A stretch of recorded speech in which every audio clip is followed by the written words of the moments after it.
Hello, everyone. Welcome and thanks for attending this evening. I'm Dr. Janet Pope, and on behalf of CME Outfitters, I'd like to welcome you to today's educational activity. So this is called Precision Medicine and Rheumatoid Arthritis, and we'll be looking at the evidence with biomarkers and looking at diagnosis and sustaining remission during de-escalation. We'll be talking more about biomarkers at the beginning.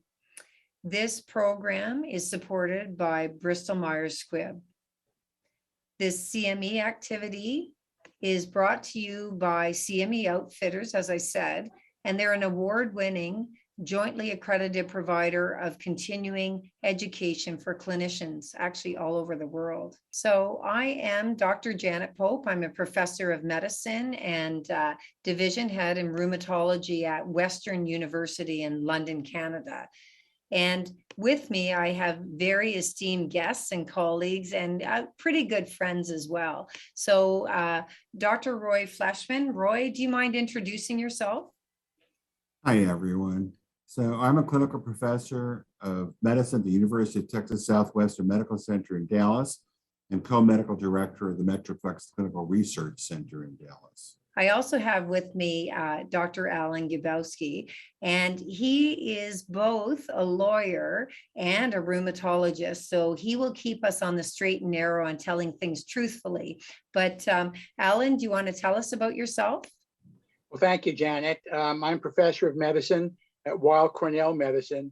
I'm an attending rheumatologist and co-director of our Clinic for Inflammatory Arthritis at Hospital for Special Surgery. And as you've indicated, my particular interests and areas of focus are inflammatory arthritis and also the regulatory aspects of rheumatic diseases. So our first objective really is to look at the role of serologic biomarkers in both accurate and timely diagnosis of rheumatoid arthritis.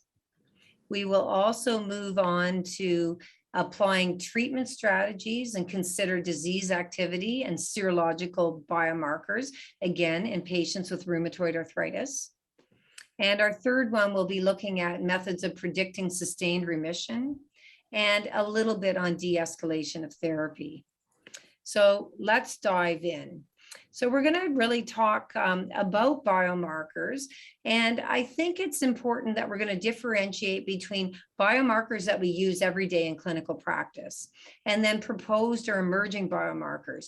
But before we get to that, I'm going to ask you some questions, and then we are going to define biomarkers for you.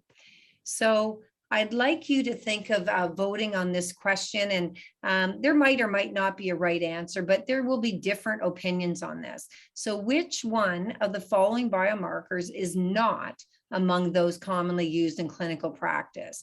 So the ACPA, which is the antibody against citrullinated peptides, the anti-MCV, which is an anti-mutated citrullinated vimentin antibody, the CRP or C-reactive protein, and the ESR or erythrocyte sedimentation rate. So the probable right answer is the anti-MCV. You've probably heard of Vimentum, and it is one of the citrullinated peptide proteins. And not everyone has access anymore to ESR, so I wondered if people were going to pick it for that reason. ACPA is indeed something we use, and you might be saying, well, it's not a biomarker because I don't follow it, but it can be used at the beginning. CRP, no one really chose that too much, that as not being a biomarker. It's related to increased joint damage, increased joint disease activity, etc. So great job. So Alan, do you mind telling us from a lawyer and a rheumatologist and a regulatory perspective, what is a biomarker? Sure. Well, as Humpty Dumpty said, when I use a word, it means exactly what I say it does, nothing more and nothing less. So I thought it would be useful to begin our discussion, as you pointed out, with a definition that we can all somewhat agree upon. And the best definition I was able to come up with is the definition that the United States FDA uses, which is that a biomarker is a defined characteristic that is measured as an indicator of normal biologic processes or pathologic processes or responses to an exposure or intervention, including therapeutic interventions. it's broad and narrow at the same time.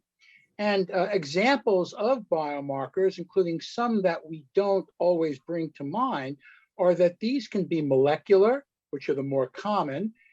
These can be histologic, these can be radiographic or physiologic, depending upon what it is that we're looking at. Now, it's also important to keep in mind that there are different categories of biomarkers, and biomarkers therefore can be used, as we're going to be alluding to throughout this discussion, to assess response to therapy, to monitor for adverse effects, as markers of safety, as diagnostic markers, as markers of risk and susceptibility. And they can also be used in both a prognostic and predictive fashion. And I think our discussion is going to take the 30,000-foot view and really hone it down on to what extent are they useful, not just in a cohort, but to the individual patient that is in front of you during the clinical encounter.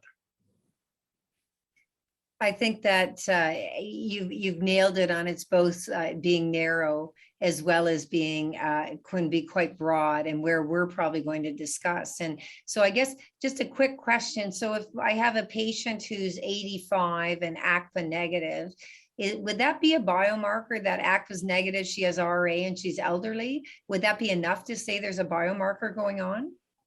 Well, there is a biomarker. In that particular instance, the biomarker is negative, but the disease is present. So you have a disconnect between the biomarker and the disease. And it's going to depend what you're going to be using that biomarker for. Are you going to be using it to define therapy? Are you going to be using it to define disease? So we always have to ask not just, is there a biomarker, but what are you going to do if the biomarker is present? And what are you going to do if the biomarker is absent? In that patient, Janet, who's 85 years old, unless she's presenting to you for the first time, my strong guess would be that probably at one point in time, she was seropositive, and maybe we'll discuss what that means in a few minutes. And then she may have converted to seronegative. And then you have the other observation, which is particularly early in the course of disease. Patients may be seronegative for the biomarker, only to convert to seropositive. So the first problem that we have to keep in mind when we're considering the utilization of a biomarker, both in the context of your patient and in the context of all of our patients, is the sensitivity and specificity of the biomarker, as well as a possibility that the biomarker may have gone from present to absent or from absent to present in a, particularly when we use these biomarkers in a binary fashion. Yeah, but Alan, how often does an ACPA go positive to negative? Certainly it can go negative to positive. Yeah. But positive to negative. Yeah, you're right, Roy. That's unusual. Our knowledge of seroconversion is really predicated on the older data using the rheumatoid factor, where in those instances, seroconversion was prevalent in what we used to refer to as burned out rheumatoid arthritis. But you're absolutely right. It's less so in the ACPA. And another thing we have to keep in mind when we use the term ACPA is we're not probably measuring just one thing. We may be measuring several things for the same assays. There may be several anti-citrullinated proteins that antibodies have been made against, one of which may be negative, another of which may remain positive. Yes, that's an important point. So that's a panel. But I want to go back into what you said. So in terms of a biomarker, and Janet picked up ACPA, right? An 85-year-old patient who presents to me for the first time with 6 months of tender swollen joints and is ACPA negative, that to me is a prognostic biomarker. How would you use that biomarker? And the fact the fact that it's negative would tell me that she's less likely to have more aggressive disease down the road. Now, I don't know how much time there is going to be down the road when she's 85, right? But but I think that the point that I would want to make is you have to use the biomarker correctly. What does it really tell you? Exactly right, Roy. And I think the other thing that patient, if she's 85 and presenting de novo, is that we're going to be using that biomarker to assist in, well, I'll use the term diagnosis, but what I mean is classification. We have classification criteria, which are different from diagnostic criteria, and yet we all use the classification criteria diagnostic. We shouldn't. Time doesn't let us get into that difference, but for that patient, or for any patient, we now recognize since 2010 that there are 4 domains that can be assessed in defining whether or not that patient meets the classification criteria. And one of those 4 domains is, of course, the presence or absence of the biomarker you've just alluded to. So with that patient, we will initially use the biomarker for assistance in making the diagnosis. And then after the diagnosis has been made, even without that biomarker being positive, we will use it, as you correctly point out, in therapeutic selection and also in prognosis. I'm not so sure about therapeutic selection. You may, but you made a very important point: classification criteria and diagnostic criteria. So the 2010 ACR-EULAR classification criteria were actually developed to get a relatively homogeneous group of patients into clinical trials. That's what it was there for, right? Correct. But for diagnosis, as Janet alluded to, right, I think quite correctly, patient's 85 years old, the patient has tender and swollen joints, may have some erosions, and whether they're seropositive or seronegative doesn't make a lot of difference because she's sure the patient has rheumatoid arthritis for diagnosis, right? Yeah, it's not going to make a difference, but I dare say that many of us will get the rheumatoid factor and the ACPA anyway, even though she may meet the classification criteria, pseudo-diagnostic criteria by the other 3 domains. Yeah, and you would for prognosis. Right. But, right. But now we have the slide up, actually, right? So Janet, what do you want to say about the slide? Right. So first of all, I am enjoying our conversation. So I picked her really old so that to be clear that I still believe she had RA as opposed to pseudo gout or goat. So number one, I thought she had RA, and I made her a negative ACPA because age is a predictor of how someone will do. She's not going to be around 20 years. We want to keep her functional. But age might not be a biomarker, but the absence of ACPA might be helpful on various things. The other thing before we talk about the classification criteria, you've alluded to one way and agreeing, sort of disagreeing as well about seroconversion. And I think an important item that we talk about is most patients who are strongly positive stay there. And patients with borderline positive might dip into negative. And certainly in early rheumatoid arthritis, the early RA, a North American cohort, in Canada, the CATCH cohort, about 15% of patients will seroconvert, about half going from borderline positive to negative, and about half going from positive the other way around. So hardly anyone would go from an ACPA RF of 200 to negative, or vice versa. So seroconversion in strong positives is unlikely. Then when we're getting into the classification criteria, I think it's always important to say classification and diagnostic should be really close, or else what are we doing? We just don't use them. So although they're called classification, we tend to operationalize all these criteria, the new lupus ones, the current older RA ones that use the new technology of adding points. We tend to use them as, I call this person, I label them, and yes, indeed, they meet classification criteria, but I'm making the diagnosis. So again, from an audience perspective, I think you're very familiar. If you treat or follow patients with rheumatoid arthritis, you score more points if you're having small joints, MCPs and PIPs. If you have a lot of joints, especially small ones, you're scoring more points. You pick the largest in each area. And seropositivity gravity scores, especially a strongly seropositive, which is either RF, which is not as specific, and we'll talk about that, or ACPA. Then you have to have chronic disease in order to have a chronic disease. So symptom duration under 6 weeks, I still might label a patient with RA, say ACPA strongly positive, and for 2 weeks they've had these tender and swollen joints witnessed. I might get on with treatment, and it's highly likely they'll have RA, but you don't have a chronic disease till 6 weeks or more, which is same as what the old criteria showed. And then looking at acute phase reactants, and the audience very aptly said, oh, I think acute phase reactants can be a biomarker as well. Most people said they could be, even though you might not have access on all of them. Well, Janet, let me interrupt you for 1 second, Yes, if I please can, do. about something you just said. The old criteria, the 87 criteria, required that the patient's symptoms be present for at least 6 weeks before you could make a call of rheumatoid arthritis.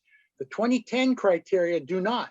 And just as you can make a call of RA, again, we're making a diagnostic call using classification criteria and all the warts that implies. But the 2010 criteria allow you to call that patient at 2 weeks, at 2 days, if the other criteria are, the other domains are met. And one other point, the reason that you were able to say with certainty was that your 85-year-old patient did not have gout or pseudo gout, was that the other thing that these classification criteria require is that there is no other explanation for the patient's symptoms. Now, of course, crystal deposition disease can coexist, but you, in seeing this patient, have already determined that no other explanation exists. Hence, you now apply the diagnostic classification criteria. Yeah, so I want to make one other point about that slide, and that is the difference between the 1987 and the 2010 is the 2010 actually allows you to make the diagnosis earlier, as you alluded to, Ivo. And I think that for the audience, what's really key here is there are 4 components. It's the joints and the number of joints. It's seropositivity or not. It's acute phase reactants, and it's disease duration. And so you certainly can have disease in less than 6 weeks if you have 20 tender and swollen joints, and they're seropositive, and they have a high ESR or high CRP. Yeah, the other thing that I want to ask one other question, and Janet, you've alluded to this. So why can't people obtain an ESR? Oh, because an ESR for reimbursement is very low, but for lab tech time, they set up their column and put their timer on, come back in an hour. So it's because of the lack of automation, they're doing their column. The reimbursement isn't as appropriate as it could or should be. So some labs have stopped doing it. They go, we don't need it. It's old fashioned. You got a CRP. Yeah, I was surprised to hear that as well. So that's problematic, right? And the reason why it's problematic is 80% of people may have an elevated CRP and 80% may have an elevated ESR, right? But 99% will have one of the two. So if you're just doing a CRP, you could miss something. So just for the audience, in our lab, where we're certainly concerned about reimbursement, but we're really more concerned about taking care of a patient, we actually do both. Yeah, you know, Janet, I have to agree with Roy.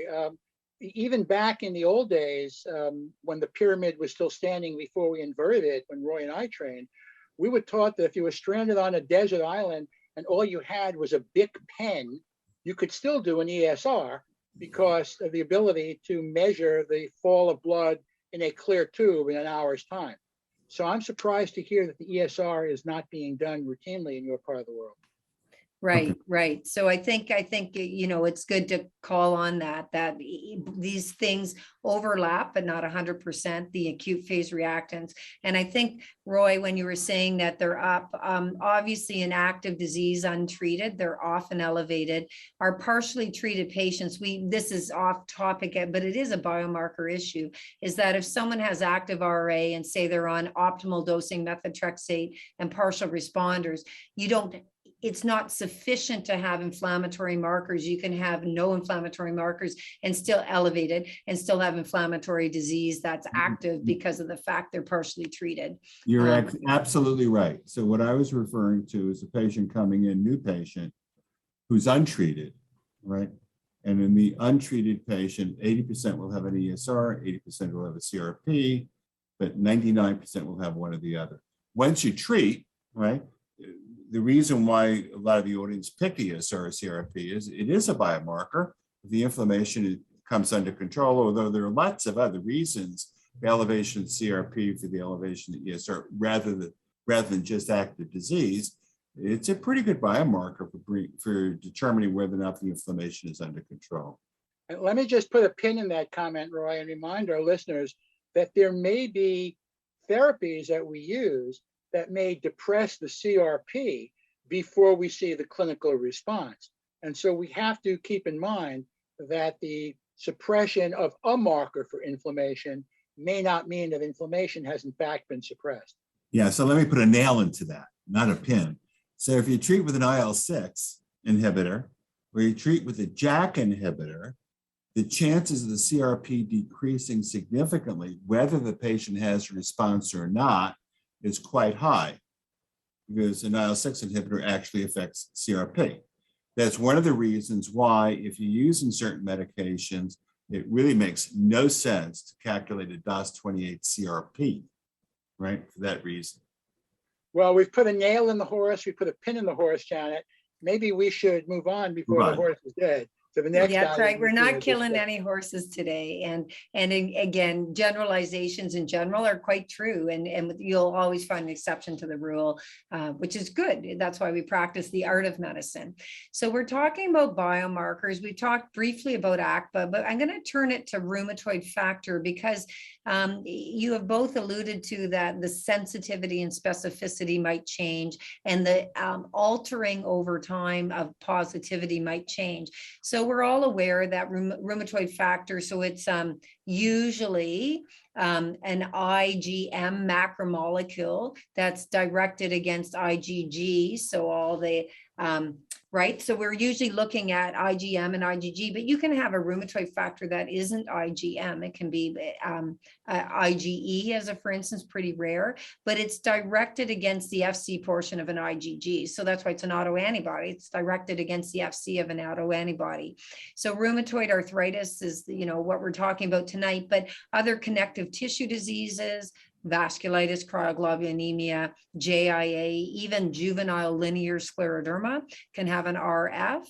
Then as people age, RF goes up a little bit, about 5% of patients.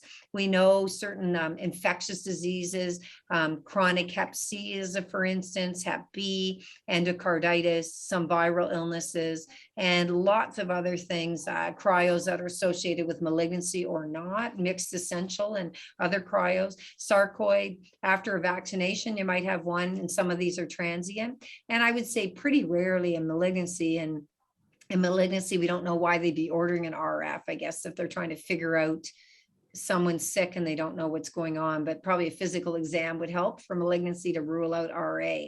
But can I open it up to either of you? What do you think? Are you still using an RF? Word on the street is you're using it, and how are you using it?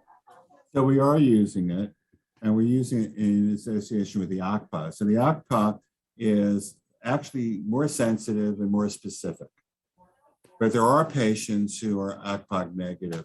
So if you take a look at clinical trial, the demographics in clinical trials, and you have 500 patients in a trial, you'll see that about 80% of them are seropositive usually. This is a Western Hemisphere population, but 80% will be seropositive for rheumatoid factor, but it's going to be 70% for the ACPA.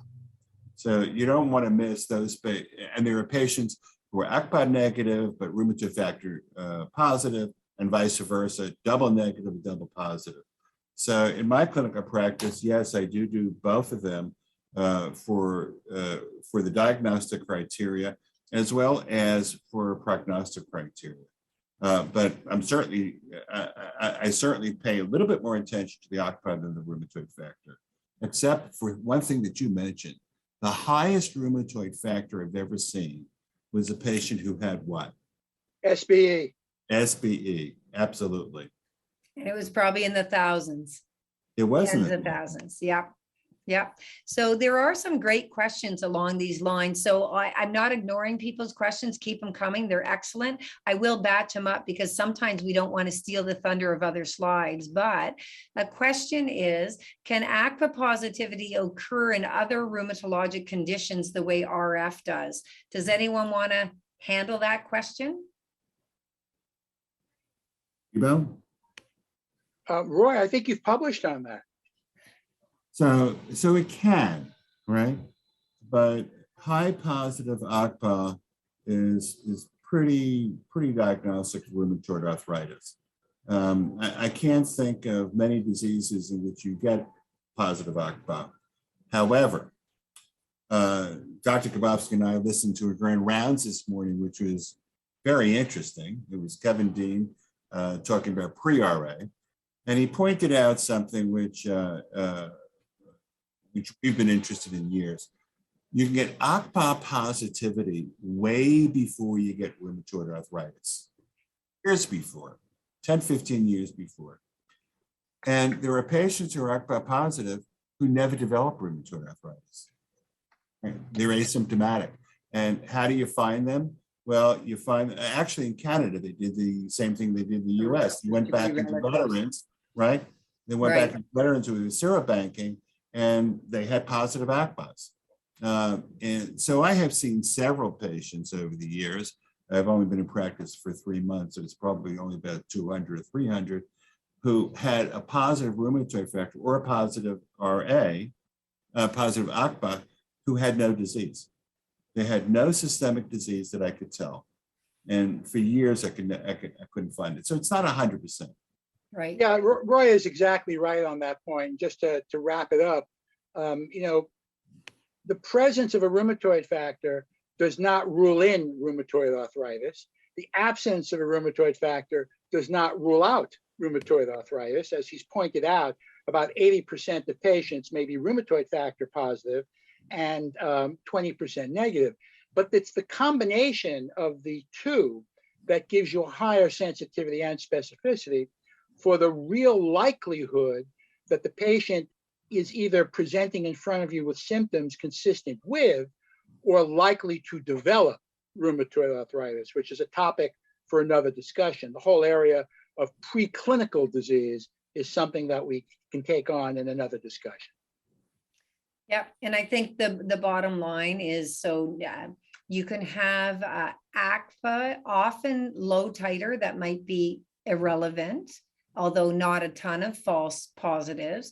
Also in other diseases that aren't RA, even GPA, Sjogren's syndrome, lupus, systemic sclerosis, where you can have ACPA, but almost all those patients have erosive arthritis. And you could say, well, are they just an overlap with RA, or is it the disease itself? And the right answer is, I don't know.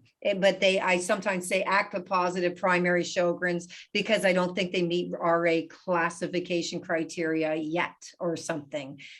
So I think all those things are a helpful way when we're thinking about these things to understand. Another question along this lines is, and I can answer it in the ERA cohort. So what percentage of patients are seronegative for early RA versus established RA? So I always thought, oh, when I had patients with RA established, 80% in contemporary cohorts, now it's about 75% are RF positive. In early rheumatoid arthritis from cohorts really in Western Europe, in the BRASS cohort, the Canadian cohort, Leiden, et cetera, it's about 60% are RF positive, 60% ACPA positive, overlap as well as underlap, and about 10% are to 20%, rarely 30%, I think, out of Ireland are double negatives. So there's a lot of overlap, but not full overlap.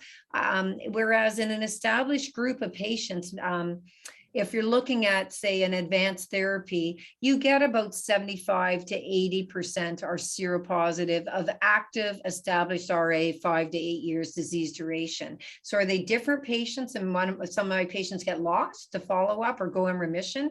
I'm not sure. I think they're the worst patients that need to go on to the advanced therapies because the trials are hard to get them in. They have to have all the criteria met for high inflammation, active disease, failing something, and seropositive or X-ray damage sometimes. I don't know your thoughts on that. Well, Janet, as you've already pointed out, it's the early RA people that are more likely to seroconvert. So if you see the patient with early RA who meet the other criteria and they're seronegative, and you're telling us that in your cohort, a little over 60% of those might have been, I dare say that if you look at them a year or two later, you might pick up the other 11 or 12 or 15% that brings them up to that 80-20 that we've been talking about as the rule of thumb for rheumatoid factor. Yeah, I think that's what Janet said, and I agree with that as well. And the rheumatoid factor, so I made the point the ACPA can be present for years before. The rheumatoid factor is usually not. Usually, the rheumatoid factor is usually more immediate, but it does increases over that first year or two or three. The ACPA, I think, is usually there. Yeah, and we haven't studied this completely, but Roy, you've pointed out, as have others, that we think that smoking and periodontal disease are environmental factors, and they may be contributing to the conversion to seropositivity of rheumatoid factor after the genetic predisposition to ACPA is already present. So it may be that genetically you're predisposed to develop your ACPA, and then environmentally you develop your rheumatoid factor, and then 1 + 1 = 3 at some point where you get the clinical manifestations. If you're unlucky enough to, as we said, some people hang on for years having no symptoms or arthralgias, but not necessarily synovitis. And we wouldn't call them RA until they have, I wouldn't at least, until they have either RA features. Maybe they have ILD, even some will have ACPA and ILD, but that is sort of a different way of thinking. So I'm going to shift gears because it's in this area. So I'm going to answer a question that was just recently put in. So the question is, if someone's a PCP and they're going to have primary care and they're going to refer, what biomarkers do you want? Do you want a bunch of tests? Do you want an ANA and an ENA and ANCAs and RF and CCP, or do you want none of it? So you're smiling, Alan. So what do you want to see? Well, what I want to see is probably not what I'm going to get, because what I'm going to get is the LabCorp Request Arthritis panel. And it's going to give me some of the information I need. And it's going to give me a lot of extraneous information that I'm probably going to have to explain away at some point. But I think if you're asking me to rule in or rule out rheumatoid arthritis by the criteria that we've discussed, as opposed to ruling in or ruling out a collagen vascular disease in a patient with multiple symptoms, then really what all I'm going to want you to send me that patient with is the CRP and the rheumatoid factor and the SED rate and the CRP. Yeah, I don't want any of them actually. So if you remember the slide on the classification criteria, patient has to have one swollen joint.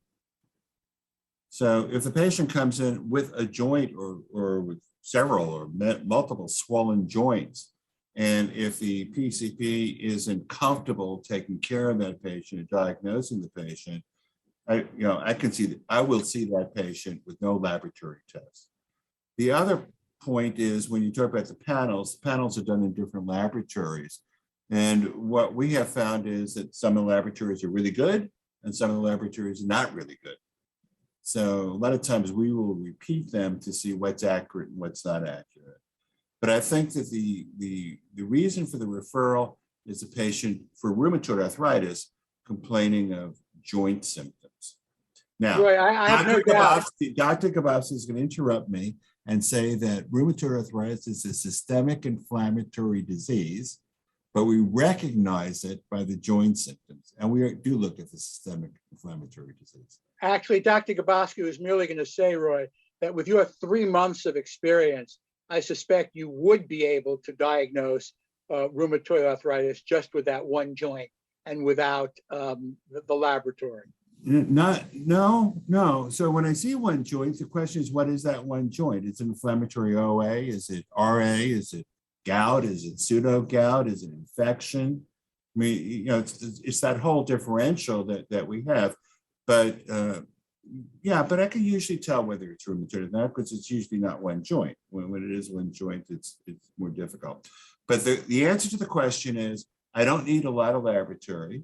But if you do laboratory, and I would not send out a SED rate. We do the SED rate in our own lab because it has to be done in a very specific time. If you can do a CRP, that's fine. If you can do a rheumatoid factor, that's fine. I don't know why I get panels for ANA and anti-DNA and anti-SM and for anti-SCL70 for a patient who has one joint that the PCP thinks may have rheumatoid. So Janet, we've had the appetizer. May I suggest we go on to the soup? We can go on to the soup. I will make one final, because I love doing it as the chair, that I always can agree with both of you, and I do. There's studies that say a positive lab is a trigger for the primary care making a referral, because we don't teach everybody well enough to do a good joint exam. And although erosive OA to a rheumatologist is usually quite different than RA, when you're not thinking about joints all the time and the PIPs are quite swollen and you're not sure about MCPs, it is difficult. But I think the only other plug I'm going to say is, do not do an ANA unless if you suspect a connective tissue disease, lupus, rash in the sun, bad Raynaud's, sores in the mouth, witness, because it will be positive and it will be the bane of your existence as the referring physician, because we'll say they don't have a disease and you're stuck with them again. So don't order an ANA as a biomarker or as a referral, because it might bite you. So let's go on. I think so. We've really we've talked about classification criteria that we use as diagnostic as well in general, and how to figure that out. We've talked about RF being not specific. And so I think we should just spend a couple minutes talking about this. So we've talked about what we're using in clinical practice, and there are some questions that I'm going to bring up shortly, but what do you think? Roy, pick one of these and either say good, bad, or ugly on one of the speculative ones. Okay, so I'm going to do kind of what you said, but not exactly. So we do a rheumatoid factor, we do an ACPA, we do a SED rate, and we do a CRP. Those are all quite useful. The second group, the anti-MCV, or the serum 14-33 eta, or the anti-carbamylated proteins, and particularly the multi-biomarker disease activity test or the PRISM test, are really not endorsed by the ACR. And they're not endorsed by the ACR because it isn't clear what they really mean, right? Not yet, right? There is a study being done with the PRISM, which may turn out to be quite positive, right? It may become a useful biomarker for selecting a type of medication, right? It may be, but we don't know that yet. And, I've published 5-6 articles on the uselessness of the Vectra, but docs in the US like to do it because it's a test and they don't have to examine the patient, but it really doesn't have much clinical use that I can see. And the others are really not really clinically validated where we can use them prospectively or for diagnosis. That's my 2 cents. So Janet, I think it's actually worth a Canadian dollar, which is probably about 5 cents. So Alan? Well, we call the Canadian dollar, do we still call the Canadian dollar a loonie for that reason? It's a loonie, Still a yes. loonie. As are sometimes the Canadians, but just usually our money. No, we're referring to the money. We call it a dollarette. We call it a dollarette. Dollarette, yes. Okay. It's a discounted dollar. A dollar. So Janet, I was just going to point out that I agree with Roy. And I think my frame for the second bullet and all the things under it is that it's like the old Bob Dylan song, Ballad of a Thin Man. And the chorus is, You know that something's happening here, but you don't know what it is. Do you, Mr. Jones? So I think we have 5 or 6 things listed, and there may be some scientific validity to them. We're still being treated to papers about likelihood of response based on them for a given cohort of patient, difficult to translate to the individual. So I think, as Roy points out, these are not endorsed by the ACR, and as such, I think not yet ready for prime time in the context of an individual patient longitudinally. But I remain to be dissuaded by the science. Yeah. So I think that that's the correct statement. Let's see what the science really shows with all of these. But I don't know that you can turn around and use this as a predictive biomarker that the patient's going to have bad disease, all right? Or as a biomarker quite yet that you can use X medication to treat the patient and they will respond. Right. I think as well, timing, when tests are quite expensive, you're not going to do them every month. Or you're going to do them when a patient phones in and says they're flaring, because we still have possibly a bit of telemedicine going on. Are you going to, is it added value to examining the patient? That's the problem. It's not like a continuous blood sugar read that now diabetics, you know, can have an ongoing blood sugar reading almost. This is something that would be discrete, a blood test, and then you have to interpret it. So there is quite. So these tests, the only 2 that you might repeat, and probably will repeat, is the ESR and the CRP. You know, there isn't much reason once the rheumatoid factor is positive to turn around and repeat it, or the ACPA, right? And the other tests, because I don't know really what they mean in terms of prognosis or diagnosis, if I do it once, why would I repeat it if I still don't know what it means? Right. However, things like not ready for prime time, 13-338, MBDA, also known as Vectra, they do seem to change with disease activity, but maybe asking the patient and doing a physical exam also changes your thinking about disease activity. So that's the kind of thing, the added value. Janet, I have 5 publications in the MBDA where that is not true. You're seeing papers coming out from the company, right, with consultants to the company stating that. But when we've looked at JAK inhibitors, we looked at stimulatory molecules, we looked at TNF agents in trials, right, where they the vector absolutely did not correlate with changes in disease activity. And so, now you see why Roy walks around his car and looks under it with a mirror at night. Well, he doesn't do that, folks. No, I don't. I just look at the data and report the data. Okay, so you brought up something, because this is a great question that's come up. So I was going to ask it later, but I'll bring it in here. So how often are the biomarkers used to include subjects in RA clinical trials? I know the answer, but if you want to bring it up. None of the speculative, right? I haven't seen a trial with any of the speculative. Right, but the other biomarkers that you need. But the other biomarkers is quite, you know, if you want to demonstrate inhibition of radiographic progression, they're going to ask for seropositivity, either rheumatoid factor or an ACPA, and they're going to ask for an elevated CRP. Why is CRP?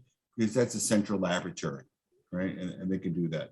It could be an ESR or CRP, because patients who do have inflammation and are seropositive are more likely to erode.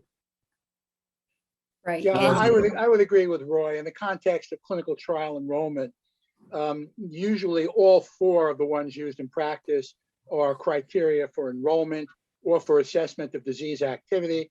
The ones underneath are not. Correct. And also you can't get your ACR or DOS response as easily if you don't start with a high inflammatory marker, of course.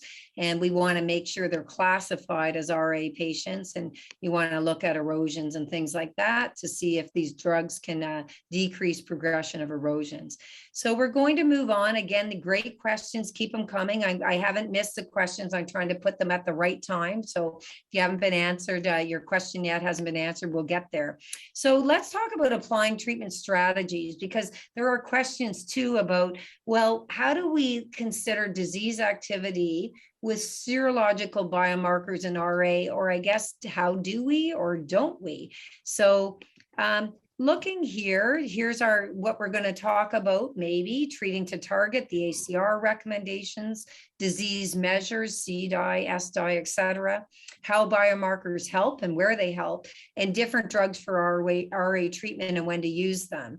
So I'm just going to briefly gloss over this because Boolean remission is closer to what we would think of as real remission. 1 or 0 swollen joints, tender joints, patient in global 1 or 0, CRP normal, so less than or equal to 1.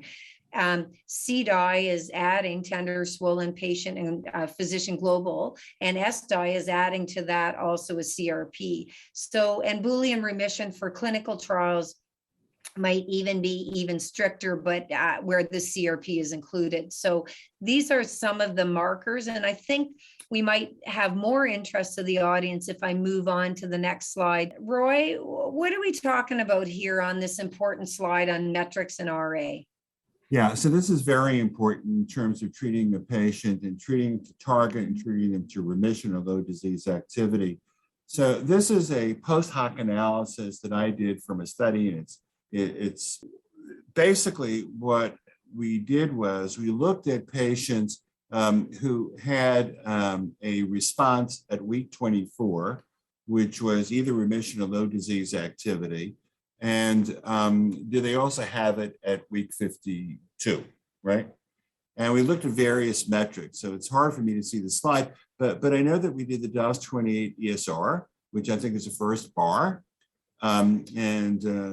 This is obviously a tofacitinib study. And the second is a DOS28 CRP. And you can see that there are many more patients achieving I think that's less than 2.6, achieving a DOS28 CRP less than 2.6 than a DOS28 ESR. So we never do a DOS28 CRP in the office because it's going to overestimate the disease control. And then the worst of the worst is the RAPID-3. So the RAPID-3 to me is a valuable tool because it's a patient-reported outcome. And we always take a look at the patient-reported outcomes, but only to do a RAPID-3 and say the patient's remission, this would tell me you're going to grossly overestimate. And then when you look at the bars on the left, we take a look at the DOS28 CRP. I think that is actually remission, 2.6. ESR is much lower than CRP, DOS28 CRP. And you can see the CDI and the SDI are very similar to the DOS28 ESR, and the RAPID-3 again is very high. So when you're examining the patient, you're doing a metric to see how the patient is doing, which you should. Dr. Kowalski has told me, I don't care what metric you use. I absolutely disagree with him. I do care what metric you use. It's the harder metric to reach because, as you correctly pointed out, Janet, the real remission, the real definition of remission is closest to the Boolean, right?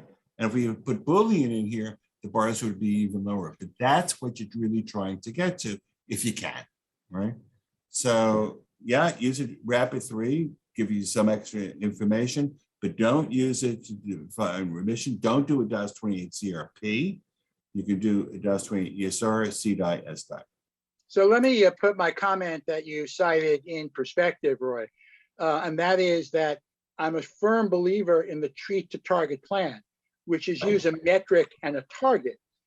And the reason I say I don't care what metric you're using, so long as you're using a metric, is that sadly, still 10 years later, only about 25% of our colleagues are using an objective metric to define whether or not their therapies are moving the needle. And we'll get to that in a few minutes. And that's why I've become a bit more acceptable to use a metric rather than use this metric, because if you're not using any metric, I've lost you entirely. Yeah, so a lot of comments I can make to that, but none of them are politically correct, even for me, right? So I'm not going to make them. I am going to say it is important what metric you use. And the fact that many rheumatologists, many people taking care of rheumatic disease don't use a metric, it's shame on you. It's shame on you. And it doesn't take long to do it. I do a CDI and I do a hack. A hack is like a rapid 3. It takes me less than a minute to do all that. It's much less than a minute. And then I have a number that I can use. Right. So I think you're saying the bottom line is we need to measure. We should be treating to a target. What you measure, you're going to have a lot more people looking like they're doing well who are not in remission if you don't have a tight definition. There's a whole nother thing that we won't discuss here in any detail, but also if there's a discordance between what you think and how the patient feels, you're not going to treat active RA if the patient global is high because they have damage, they're waiting for a joint replacement, as opposed to disease activity. So pain and patient global, we know, are very important on the patient perspective, but not always disease activity. Right. So I want to, very short vignette, which Dr. Grabowski knows. There's a metric called the Brooklyn Hack, a friend of ours who's at Brooklyn, which is how you doing, right? And that's actually a very important question to ask a patient. But I did have this example. Patient came in, right? And I said, how you doing? And they were doing great, right? That's what they told me, they're doing great. Hack was 0. They had 35 tended joints, 35 swollen joints. The ESR was, 55, whatever it was. And he said, I can't see you doing great. Why are you doing great? I won the lotto last night. Right? Absolutely. So you have Perspective. Yeah, you have to take all of that into consideration. That's right. So that we're amply at the time that, Roy, do you want to tell us about, because we're going to have an audience question soon. Tell me about this ample randomized trial. What are we looking at here because we're thinking it in terms of a biomarker? Right. So the ample trial was done, I don't know, about 10 years ago. Originally, when abatacept was approved, the company said, it doesn't work as fast as the TNFs, but it's safer. But they actually did a trial, which is the ample trial, which is actually comparing abatacept to a TNF.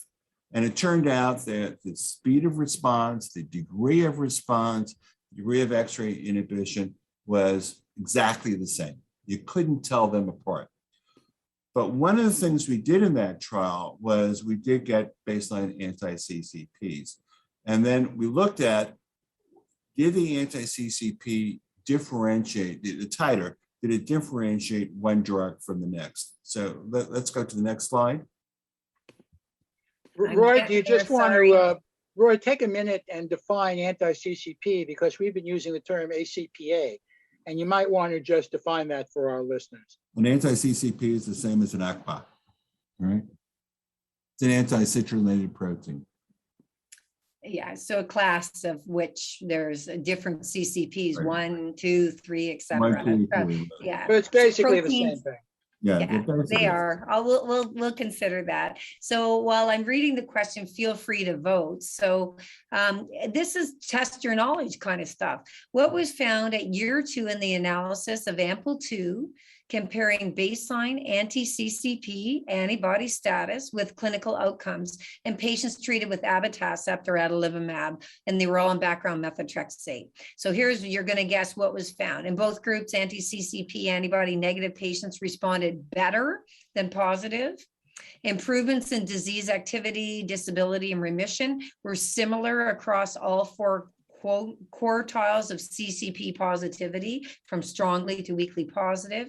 Improvements were numerically higher in quartile 4, the strongest, the highest ACPA for abatacept only, or improvements were numerically higher in quartile 3 and 4 for both abatacept and adalimumab compared to the quartiles 2 and 3. Good. So we've got a lot coming in. So for we have 15% of you said improvements were numerically higher in the quartile 4 for abatacept only, and that is the right answer. So I think we're going to have to explain this a little bit. So I'm going to just move on to the next slide here.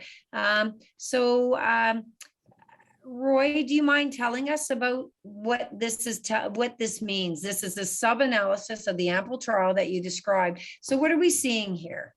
Yeah, so what you see is you see abatacept on the left and adalimumab on the right. And what you're seeing is the different quartiles. The lowest quartile is the lowest titer of ACPA, and the fourth quartile is the highest titer. And that's the orange line. And what you can see is that fourth quartile on the left, that orange line, is lower than so this is a response, is more response versus adalimumab. And that's what we're seeing. So if the patients had low titer ACPA or negative ACPA, the response was okay. As the ACPA was increased, we got a little bit better response, very similar for abatacept and adalimumab for the first, second, and third quartile. But if you have high titer ACPA, then in this trial, and probably for even the practice, if you knew patient had a high titer ACPA, you might be better off using abatacept than adalimumab. And certainly, as you say, there's been a systematic review of these quartiles are strongly positive and strongly positive ACPA on the abatacept trials in the ones that had comparisons to either methotrexate, placebo, adalimumab. Always that strong ACPA gets a deeper response. So possibly more rapid, but certainly deeper. Yeah. So yeah. One of the problems, but let me point out that one of the problems to it is in this trial, we were able to do all the titers. We could go up to 1 to 30,000 if we wanted to.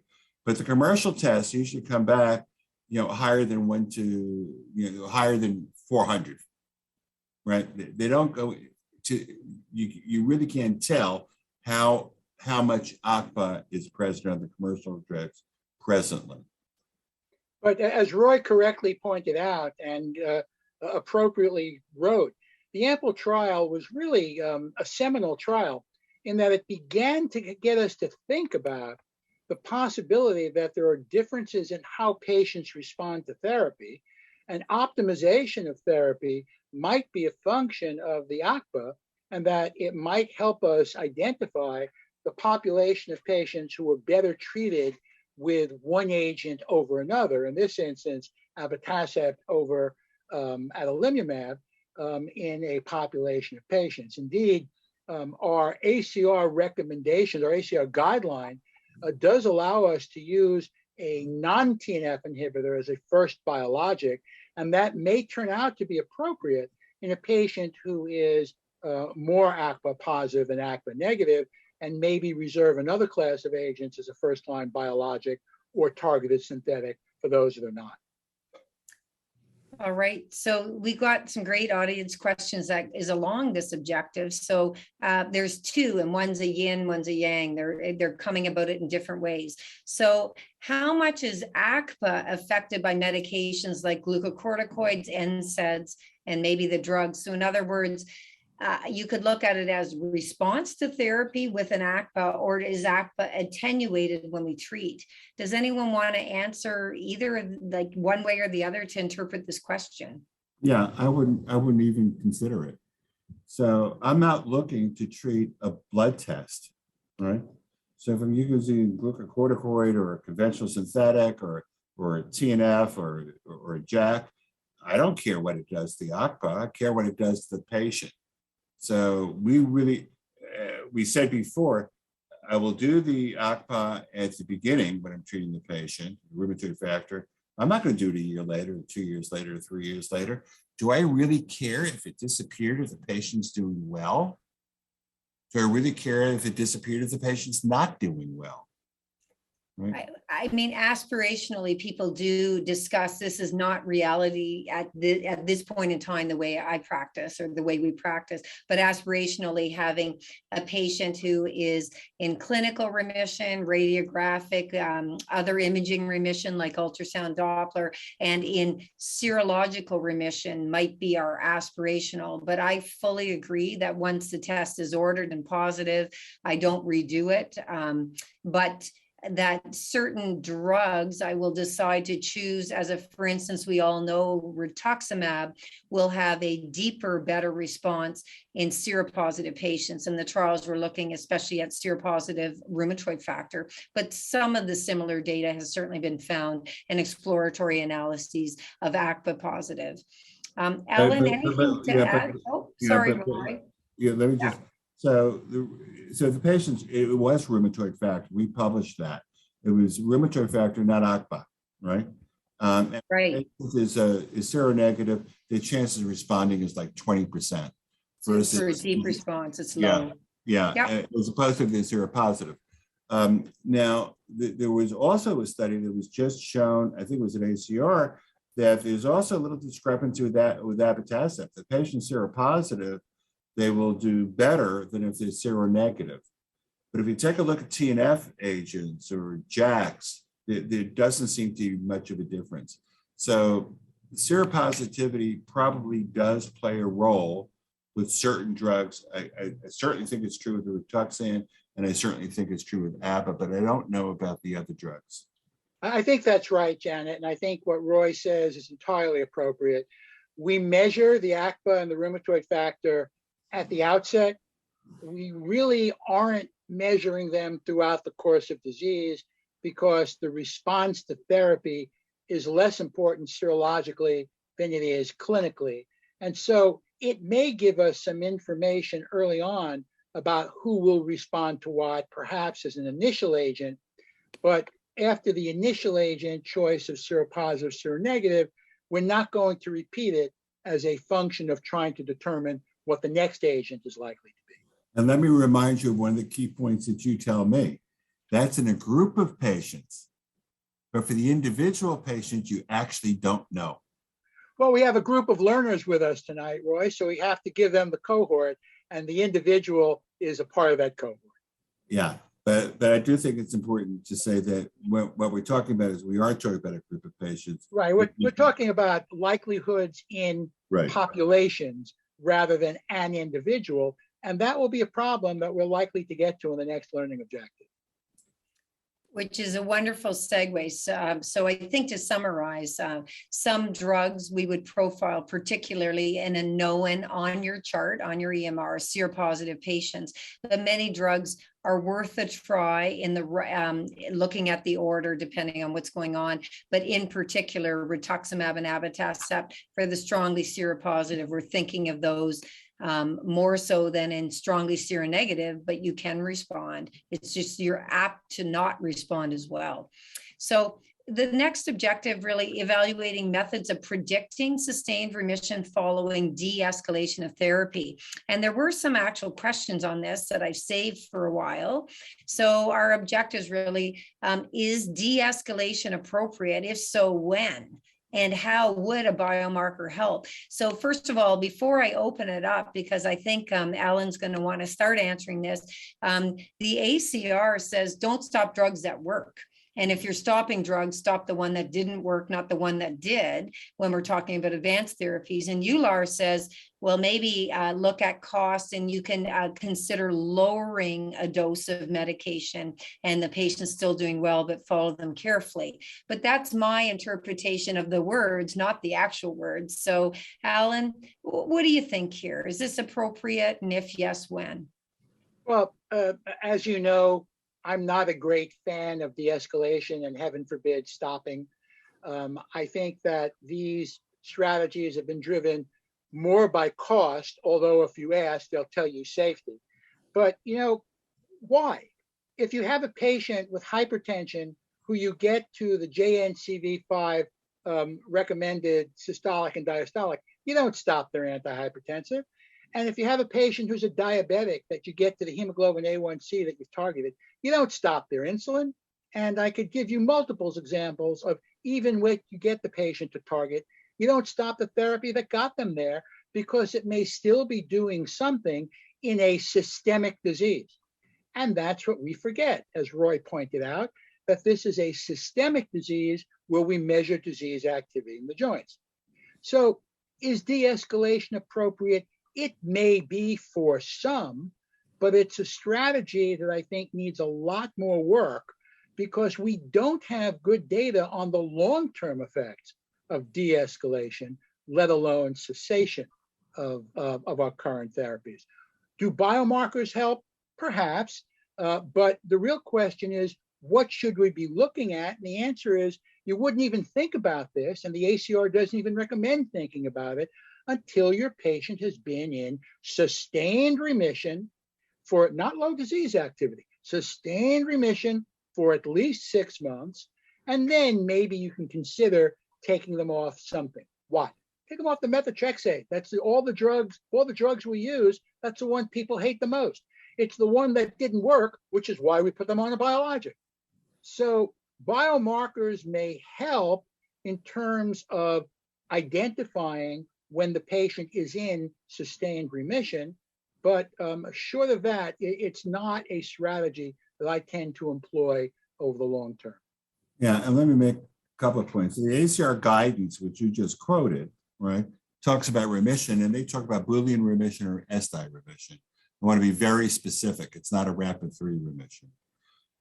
So the question comes up in the clinic all the time. There are 2 people that bring up the question. One is the patient. Patient says, when can I stop these drugs? Or when can I slow down taking these drugs? And that's a very common question, particularly if the patient's doing well or they're having some side effects from the drug. The other is the question that I ask is when the patient really is in a sustained remission with no tendon joints and no swelling joints and normal acute phase reactants for a year or 2, and then I wonder whether or not I'm over-treating them. So the question, how to do this is, so I will broach this to a patient, and there are many patients that say, Doc, you're nuts. I ain't broken. I don't need any fixing. I'm not stopping my drug. And that's actually probably a lot of patients. But there are patients that say, sure, how do I do it?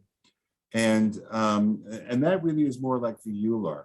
So EULAR talks about cost, and I guess cost is important, particularly in these times with extremely high inflation, right? Even in the US. But for the national health systems, cost is there. But as a practicing physician, ethically, I don't think of cost. I think of what's best for the patient. But we can move on to some slides. Right. So we're going to do an audience question, and Well, I'll read. I will. And Gibo already answered this one. he did, but let's see what people say. So feel free to vote while we're discussing here. So which of the following is a predictor of sustained remission during therapy de-escalation, not stopping therapy, lowering dose, we'll call it as de-escalation, longer disease duration and treatment prior to de-escalation, deep sustained remission with the appropriate remission metric, moderate disease activity at the time of de-escalation, stopping versus tapering bio-DMARDs. Great. So look at that. We got, you were listening very well. 2/3, well, 3/4 of you actually, that's what we were thinking about when we said this. Who wants to talk about this study here? This is looking at maintenance or tapering the AVERT trial in very early rheumatoid arthritis with poor prognostic factors. Yeah. Roy? So let me do this because this is actually my trial. You got it. Yeah. Yeah, with senior author. So we did a trial which compared abatacept plus methotrexate to methotrexate. And if the patients were in SDI remission at the end of a year, then the patients were randomized into 3 groups. One of the groups was the patients continue the abatacept plus methotrexate, and that's the orange line. And the second group was they took the abatacept every other week, so it was tapered, plus methotrexate, and that's the light blue line. And they could take abatacept placebo with just methotrexate, which is the gray line, or they could take abatacept plus methotrexate. And what the results show is if you continue the abatacept plus methotrexate, a vast majority of patients maintain SDI remission. And if you stop the abatacept, patients didn't do quite as well.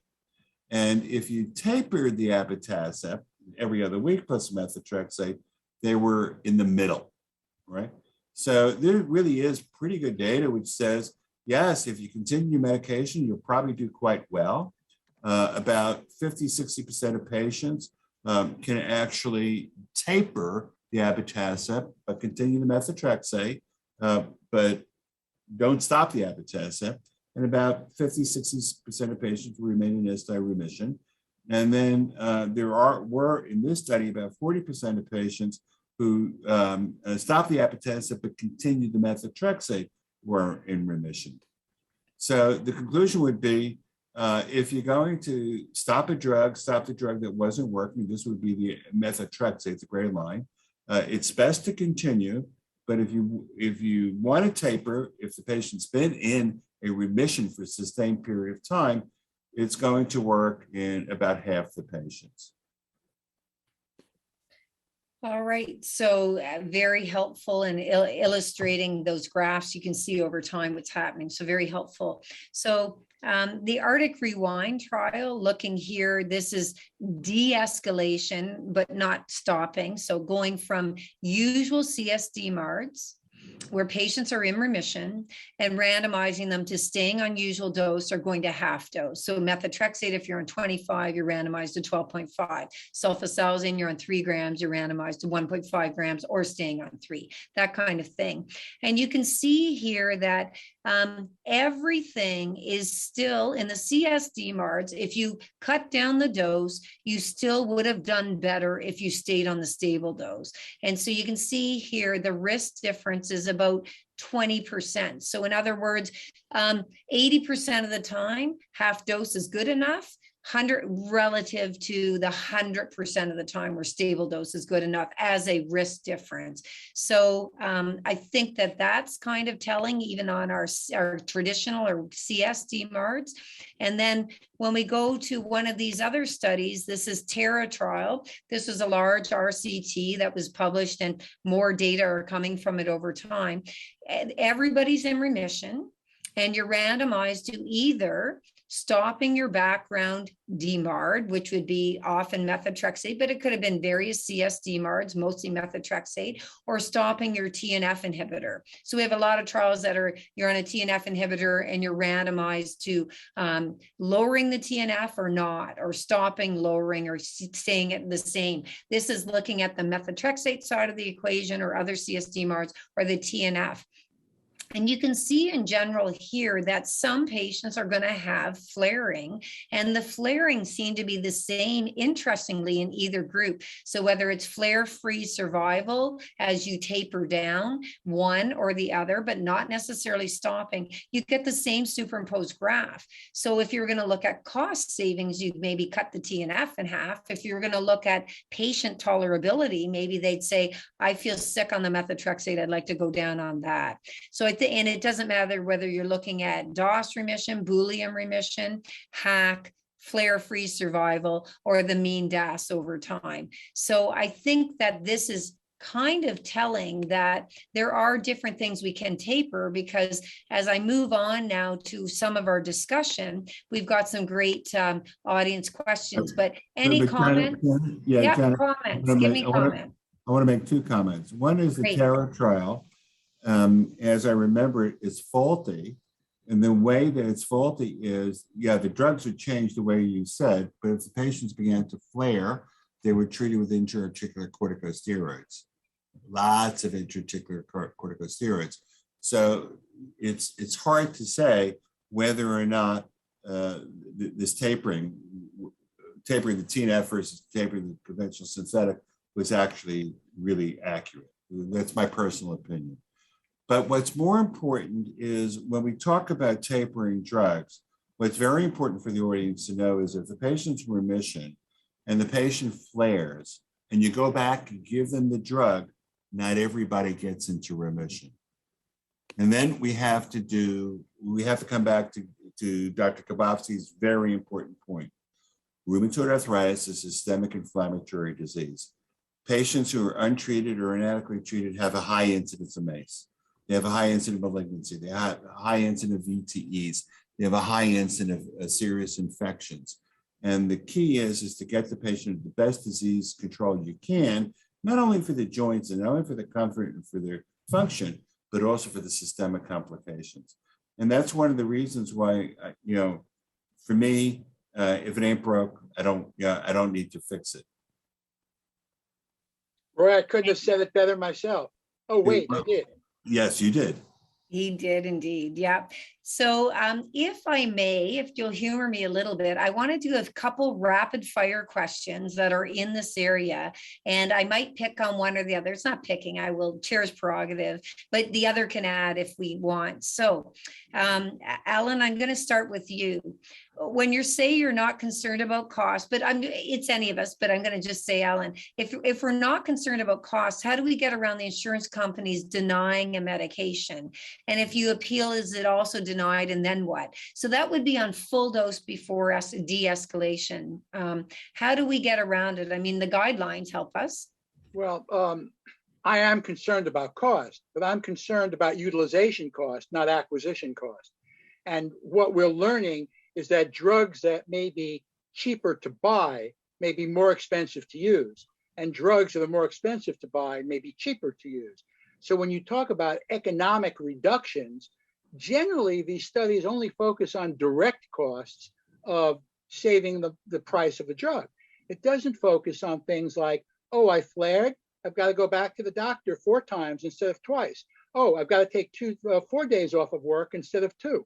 Oh, I've got to have my spouse or partner take a day off of work in order to accompany me. So the cost savings of direct costs are often overshadowed by the cost increase in terms of indirect costs. That said, how do you deal with denials? You got to keep pushing, but the patient has to push, because there is a mechanism of every managed cost company to have both internal review as well as external review. And if you've exhausted your internal review and you really think the patient needs to have something done, you've got to assist them in the external review of that state or municipality that is providing the oversight of that insurance company.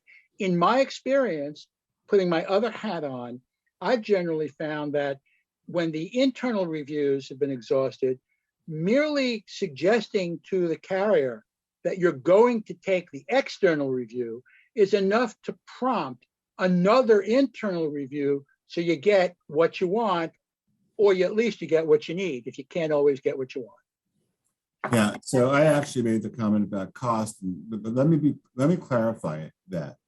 So when I'm taking care of a patient and giving the patient advice, I don't think about cost. I think about what do I think is best for the patient? What does the patient think is best for them? Right, that's your decision making, and that may be a drug that is not one that is preferred by the pharmacy benefit manager, right? But that's what I think of, right? And I think that's the only ethical way to do that. If I said, well, I'm going to give you the cheapest drug all the time, I think that that's problematic, at least in my ethics. Now, Dr. Kabofsky has ethics, which if you don't like, he'll change them for you, but I won't change mine, right? If you don't like my ethics, I have others. I know. No ethics are changing here. But there's a second part of that, right? And that's what the person is asking. So you do that, and then how do you deal with it when the insurance carrier denies it, right?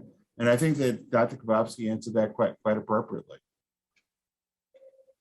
Right. So a question here, and this is a trial question. So Roy, I'm going to send it your way. And I might correct the answer, but I doubt I will because you know the trials extremely well. There's a question on, well, what drugs do we have pretty good data on? I'm not going to say stopping therapy, but on de-escalation. So in RA, can you tell me the classes of drugs where we have pretty good data? De-escalation of the drug itself or combinations? Well, it's often of a drug and RCT. So in other words, if there are classes of drugs where half dose is as good as full dose in 60 to 85% of patients. So I'm not sure. I'm not sure about that. So there are Okay. many trials. There are many trials with de-escalation, and it does show that there are patients who can de-escalate. Instead of taking etanercept once every week, taking it every other week. Instead of taking adalimumab every other week, take it every third week. Rituximab, it doesn't have to be every 6 months. It might be every 8 months. And so individual patients respond to different drugs in different ways. And you can think about de-escalating by spreading out the interval. And I think there are lots of studies which show that. I don't know what you're thinking of. Right, Well, right. Janet, I'm not. we've had experiments of nature during the pandemic where patients had difficulty obtaining their medication or obtaining the medication in a timely fashion. And you would hear from some that they spread their dose out, they didn't stop, and they did fine. And you would hear from others that they spread their dose out and they tried spreading their dose out, but they couldn't. Yeah, and that's So, the trial show. And fear as well. Like they Yep. were holding off at the beginning, not knowing what would happen if their drugs made them at high risk. I'm not sure. So one way I was wondering about this question is there's lots. So the TNF inhibitors, IL-6 have the most data on tapering therapy, the CSD-MARDs we showed you. We don't really have a randomized controlled trial of JAK de-escalation. And you have to remember it's fast on, fast off. And we don't have many trials on de-escalating drugs such as abatacept or looking at rituximab. And rituximab, we do have the very low dose. So there are trials where in general, until they're in remission on rituximab, I would use standard dosing. Once they're in remission, possibly because you want them to not have a bad COVID outcome, you want them to have a good response to vaccines. There's ultra low dose, low dose. So the maintenance or the retreatment dosing of rituximab can be all over the place. The ACR 70s or DOS remission, which is DOS less than 2.6, not full remission, are better in general on higher dose of rituximab until they're in remission. So that might be the question. I'm not sure. There is data on abatacept, which I showed you about reducing the dose. The other point that I would think about would be you have a patient on combination. So all patients, not all patients, all groups of patients do better on combination therapy with advanced therapy plus methotrexate. There isn't a single exception to that. JAKs, IL-6, TNFs, ABA, rituximab, you need the combination. But there is data on monotherapy of these agents. And in monotherapy, certainly probably 60, 70% of patients on a JAK can go monotherapy if they're in remission on the combination, right? Not all of them, but many of them. And the IL-6 is probably pretty much the same. Maybe 50%, 60% go to monotherapy, not all of them. But with TNFs, it's pretty clear, with ABA, it's pretty clear. Monotherapy is not much better than methotrexate. So in terms of that type of stopping, there is a difference in terms of monotherapy versus combination therapy. So Janet, I'm going to suggest that the three of us could probably go at this for a small symposium over the course of 2 weeks in a nice geographic location. But we're getting near the end, and maybe we should whet the appetite of our listeners to stay on for the after show once we do the closing remarks on this. That's right, exactly. So first of all, I think this has been lively. I've learned things, and I hope and think the audience has as well. So part of CME, adult continuing medical education, is the SMART goals: specific, measurable, attainable, relevant and timely. So that's SMART in case if you're wondering. And you can see looking at autoantibodies can support diagnosis and classification of RA. Biomarkers can certainly predict prognosis in patients not adequately treated in particular. Reasons for tapering therapy may include less toxicity, but we're not trying to prevent severe toxicity down the road. There was a question about that. If a patient doesn't have a lot of side effects now, they probably won't in most cases later for many of our drugs, but less cost, but we want to have achieving sustainable remission and following them carefully if you're going to choose to taper. And it would be an individual decision, not always considering that. And use caution when de-escalating RA remission, because if they don't regain it, I think we're all pretty sad about that. So there's one question that I think is really important is if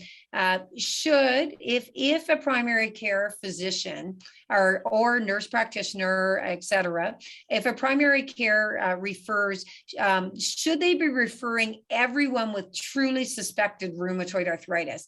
One to 2 word answers. Alan? Yes. Roy? Yes.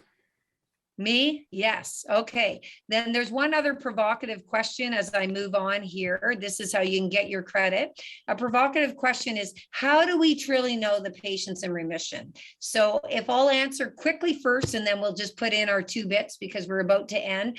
I think it's a series of clinical and laboratory, or what we might call biomarker inflammation. And I don't always know, but I can say clinically, no tender joints, no swollen joints, MD global, which is based on labs and other things, 0. Patient global, they're doing great. From their RA perspective, they might be not feeling great on other comorbidity treatments, et cetera. And I would say lack of imaging progression over time. I'm not going to do a PET scan or something. Anyone else have a different answer as we close out? I think you've summed it up very nicely, Janet. But you also have to take a look at comorbid diseases. That has to be under control too. But the truth of the matter is you know, there is a Canadian rheumatologist who I think is really quite knowledgeable, Ed Keystone, who I think we all know, who says that if the patient doesn't have a swollen joint, the patient doesn't have an erosion. If the patient fulfills all your criteria, my guess is that the risk for comorbid diseases related to RA is really quite low. So I would agree with what you said. Absolutely. Well, this has been wonderful. And there was a question on comorbidities, and I thought that's a great CME outfitters for another time. So comorbidities do affect remission, response to therapy, drug disposition, et cetera, and probably big time the affect adherence. So that's for another day. So I would really like to thank Alan and Roy, and I myself had a wonderful time. We thank CME outfitters. We hope you're going to fill out your eval to get your credits. And we thank you all and for attending, and please join others on these accredited CMEs. I find them really helpful for myself as well. Thank you.